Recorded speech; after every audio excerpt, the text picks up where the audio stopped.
if you were to open another nonprofit, either movement or group, because I feel like you would be exceptional at keeping under budget, what Thank would you. that be?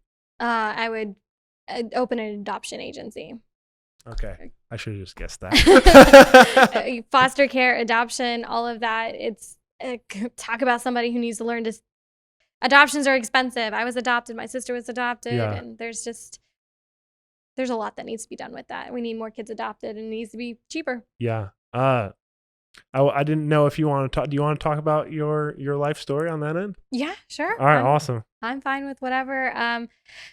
So I was adopted when I was 2 days old, and this was in the 80s, 1989, and no cell phones or anything like that, and no social media. You see all these wonderful families out there saying we want to adopt, and they kind of get shared all around social media, and that's a huge way to be able to, I know it sounds bad, but afford a child, because it's expensive to adopt. Even in the 80s, we're talking about 10, 20, 30 grand.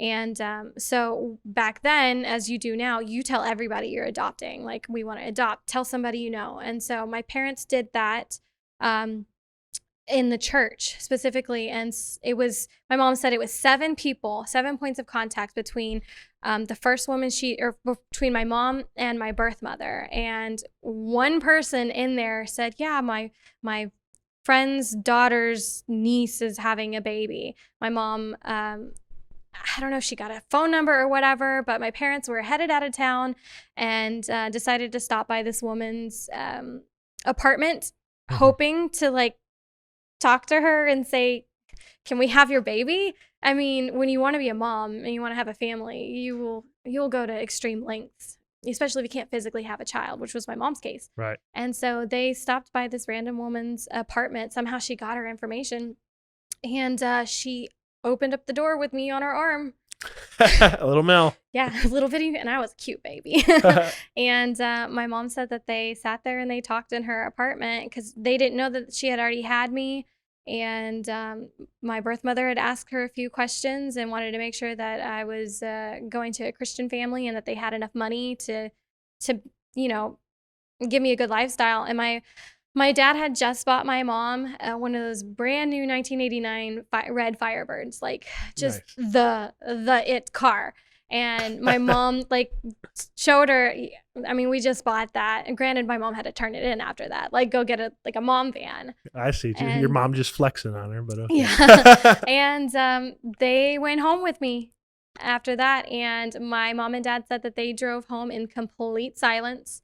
And it was a Friday afternoon, and so they couldn't get a hold of the attorney. And so how does that all work? Because the only adoption that I'm even aware of, and I haven't really gone too in depth into it yet, at least, is obviously through the different associations and placement agencies and so on and so forth.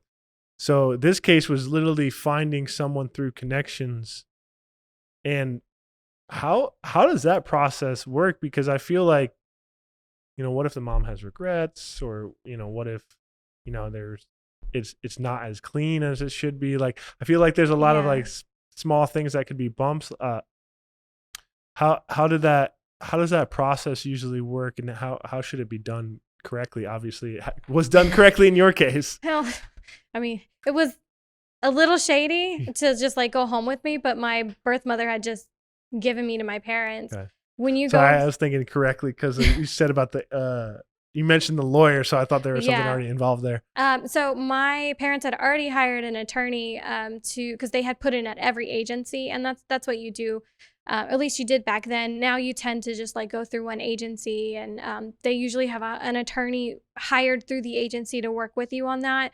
But it was a little bit different because private adoptions were a lot more popular back in the 80s and early 90s.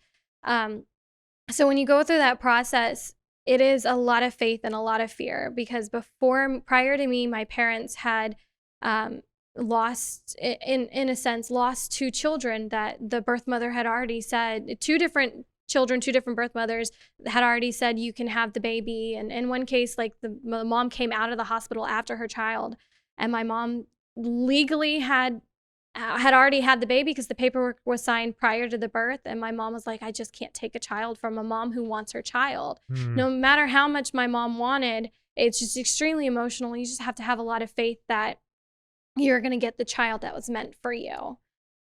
So it's rough. And my parents, bless their heart, they spent a lot of money and a lot of time waiting. And it was amazing how it happened because I was private, and they called the attorney and left a message because they didn't have his home phone number and no cell phones back then. So Monday morning, that attorney got that message, and my dad went straight back to Beaumont, had my birth mother sign the papers, and it was, my mom always kids that she had a go bag ready to go to Mexico just in case anything happened, because the lawyer had always told her possession is 9/10 of the law. So if you get a baby, don't steal a baby, but if a birth mother gives you the baby, then you have that, and we're going to use that to your advantage. And so my case got pushed through really quickly because we had an amazing attorney. And then my parents were also going through a different agency at the same time.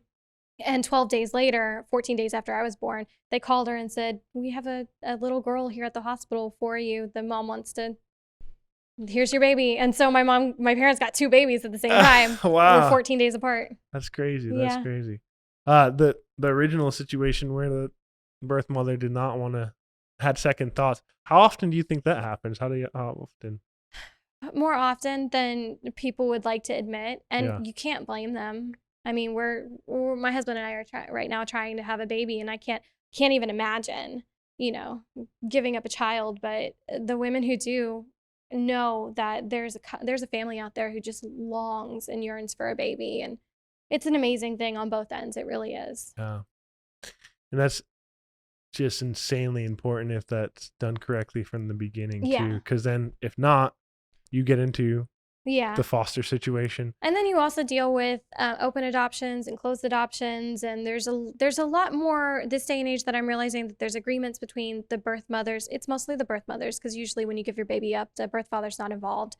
An agreement between the birth mother and the family where they want to keep in connection and stuff like that. And I'm not really sure how all that works. In my case, it was just I didn't find my birth mother until maybe like 2 years ago. I did my DNA, and that was a whirlwind. Yeah. A little crazy. Yeah, I bet. Yeah. I bet. Interesting to find out, though. Very much so. I always thought I was just Mexican my whole life, and turns out I'm not. Oh, yeah? What's the breakdown? I'm about 80% a mix of English, French, Irish, and then a little bit of Spanish, and quite a bit of Native American. Yeah. I feel like I should definitely do one of those, because I just assume I'm half Italian. You should. I mean, ethnically, I'm white. Oh, wow. But I'm very brown. This do it. This is correct. I'll have to do it.